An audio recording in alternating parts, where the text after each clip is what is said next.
Do your children really struggle with tantrums when you're picking them up at the end of the day? This is just so common. And today I want to talk about what are the 3 steps we can do to handle those after pickup tantrums in a way that reduces how often they happen and how difficult they are to manage. So my name's Jodie Thornton, and my approach is always about looking at the reason for what's going on underneath of what's happening. So when we think about why our children have end of day tantrums, so when we're going to pick up, like, we might think that this is the time to reconnect, we're back together, like, can we not just have good quality time in the afternoons or evenings? On our children's perspective, they have been in a setting that is really not very attuned to their individual needs. So no matter what kind of setting you're taking your children to, it's highly unlikely that they're getting a full emotional attunement from the carer that they're getting. And even for carers that are fantastic, even for settings that are the best available option that you have, for most children, when they go to any kind of care setting, there's a lot of needing to be aware of what's going on for other people. There's a lot of expectations of behaviour that are about making sure that the day runs smoothly and not necessarily attuned to what our children need as individuals. And then there's also a lot of social interactions that happen, like even from very young ages, the social interactions that happen without somebody there to support it, our kids can actually get in so many different ways. They can get a little bit emotionally pent up by the end of the day. So if we think about from the perspective of the introverted child, an introverted kid who has multiple people around him or her all day will actually be spending a lot of energy, like subconsciously noticing or even consciously noticing what is everybody else doing.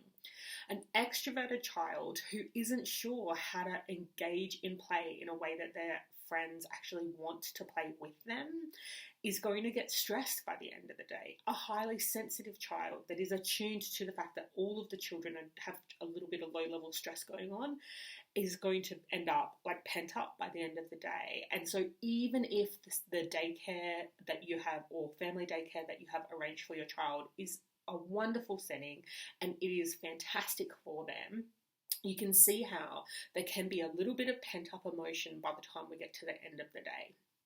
And so when we think about that, it kind of changes the perspective that we have for our pickups and how we handle them. So the first strategy I want to give you is actually to look at what happens in your transition from your work day to when you go and pick them up. So for a lot of us, particularly entrepreneurs, we can be trying to make the most of the time that we have away from our children so that when we are with them, we can be fully present. And if we're doing that, we're going to be making sure that our energy is focused right up until the moment that we stop working and try to transition into the other, into going to pick them up. Now, when you do that, most often what you're doing is trying to get as many things as you can done off your list and squeezing as many things as you can in. Now that means that you're going to finish your day feeling like you didn't finish. You may feel very accomplished that you got so much done, but because you were trying to push as many things into your to-do list, you're still feeling like there's so much more to do and I'm going to get to it tomorrow. And you're finishing that day on that pent up, like, focused energy. And then when we come into the transition of going to pick them up, you're not actually relaxing. What most parents will tell me is that they're basically numbing out. So that might be with music, it might be with silence, any number of strategies that you use, but it's essentially I was stressed until the end of my day and now I'm just going to check out of my feelings, and then I'll turn up at daycare expecting everything to go well, but actually I still have all of this stress pent up. And so then when our children have any needs from us, we are already at capacity. We may not be thinking about that when we go in because we've done the checking out activity, but that's where, as soon as they come up with, something's gone wrong or something they need from us, we realize we're already up to here and it's like the end of the day, and can we not just relax? So my number one strategy is well, it's kind of got two parts. One is really have a productivity plan. You really need to, in the work that you're doing, you need to have a productivity plan that means that you're finishing your day feeling like you have done what you needed to do.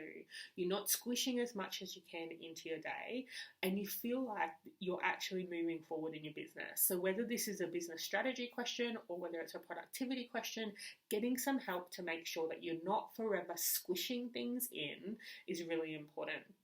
And the second part to this one is that when you transition out of your business and into pickup, use a strategy that actually addresses how you're feeling. So notice, am I upset about something that didn't go well with a client today? Well, what do I need to do to deal with that? Am I feeling wound up and pent up because I've tried to do so much in such a short period of time? Well, what do I need to do to address that, to kind of bring myself back to emotional level? So some of the things that I like to do is doing an end of day review, because then I actually have to stop working before I go to do pickup because I can't squish it right up to the end. And secondly, just looking at what have I achieved today. Usually I can see that I'm making progress, so I don't feel so uncomfortable about the to-do list that's yet to be done.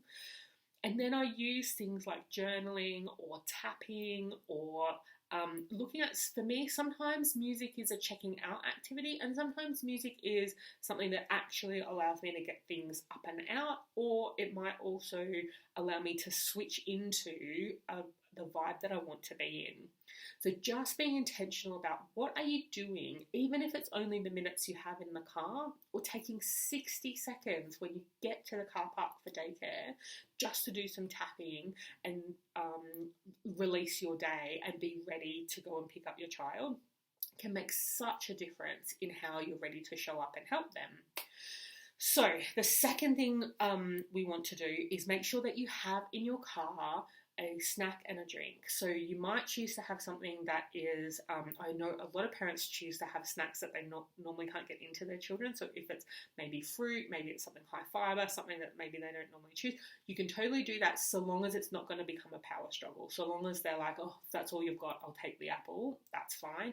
If it's going to become I don't want to eat that, then choose something that they will eat that's decent.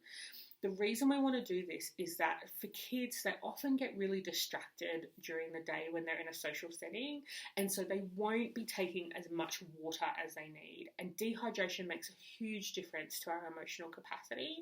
And for food, a lot of daycares will actually not feed a lot of filling snacks towards the end of the day, because they actually get into trouble from parents if their kids are never eating their dinner. So that being the case, we're often picking up kids that are pretty starving, and that they're just at the point where it's too much for them. They can't hold on to their feelings while they're that hungry. So give them something to eat and something to drink. So you can have, you can bring a drink bottle with you every time. The other thing I like to have is something that will survive in the car just in case I forget. So it might be a muesli bar or a packet of sultanas, like something that is within what you would normally feed your child that actually will withstand being in the car just in case you need to pull it out of nowhere. So that can make a huge difference in them just resetting. Now, the third thing we need to recognise is that no matter what kind of kid you've got, no matter what kind of setting you've got them in, the vast majority of days your child will have been basically getting that kind of frog in the pot, like that boiling, like things are getting difficult through the course of the day. They've had to put their own emotions aside. They've had to endure those social stresses that I was speaking about earlier. There's lots of things that have happened through the day. And basically what we need to do is recognise that they need a way to bring themselves back to emotionally calm. And so for different children, that'll mean different things. For some children, having quiet time and not talking is the most important thing. So if you're asking how their day is and they are not answering, or they are not agitated about you asking, don't ask again. That's just not something that they want to do at that time of the day. You can find a different way to connect with them and find out what's going on for their day. The second thing is looking at, for some kids, they're just so stressed, they don't know what's going on. And so even for themselves, they're just so wound up by the end of that day. And so if you've come in with your calm, you've made sure they've had enough to drink and eat, then the next thing is just to hold space for them. And so in the car, that might look like, always focusing on safety. If you need to stop the car because they're having a tantrum, then that's what you need to do. If you're able to keep driving, you might be like, sweetie, I can hear you and I know you're really, really needing some help. I need to drive right now to keep us safe. And so you're in that space, you're like acknowledging the feelings, you're saying that you're hearing it, but you can't help right now. If you can go to the next level of empathy without losing concentration on your driving, then do. Oh, sweetie, it sounds like you had such a hard day. Or maybe you missed me so much. So you're using whatever guesses you can. And if you can't guess what the real issue is that's going on underneath of that, then just reflecting what you can see. You can see you're so sad and your fists are clenched and you're crying. And you're just reflecting, I'm here with you in this and I know it sucks. And then what we want to see is over time, we want our kids to start using their words and also getting involved in the problem solving. So if their issue is that they've missed you all day and they really want to be with you, then maybe one of the things we used to do when I picked up both children from the same daycare, they had a little reading chair in the corridor. We used to just sit there and read a book for 5 minutes. Now, that was great that I had those 5 minutes, but also there are a lot of times we tell ourselves we don't have the 5 minutes, and really we do, if we move things around or change things up. So looking for any of these solutions where you're thinking, well, I can't do that, switch into what can I do? So what is it that they need? What options do I have? And sometimes using a 50 things list. So I got this from Tash Corbin, who's a business coach, and she talks about when you're looking to bring in more money, to write a list of 50 things you could do to bring in that cash. The idea isn't to do all 50 things, but it's to get your brain into problem solving mode rather than in problem focus mode. We can use that in parenting too. So what are all the things I could do? And write things on the list that you just cannot do, and we'll get there as we go. So those three things again are, the first one is looking at your transition from the end of your workday into pickup. The second one is having a snack and a drink in the car just in case they need it. And the third one is really holding space for those emotions and looking for what's underneath it and how can we work through it. So I hope that's been really helpful. Pop any questions you have in the comments box. And if you'd like to work with me to address this more quickly so that you can make your evenings more fun and not worry about how, you're kind of actually not looking forward to pick up anymore because they're so difficult, then send me an email, jodie@jodiethornton.com, and let's have a chat about how I could help you to really shift those pickups into a time of connection and fun and ease rather than stress and avoidance. Thank you so much for having me be part of your village.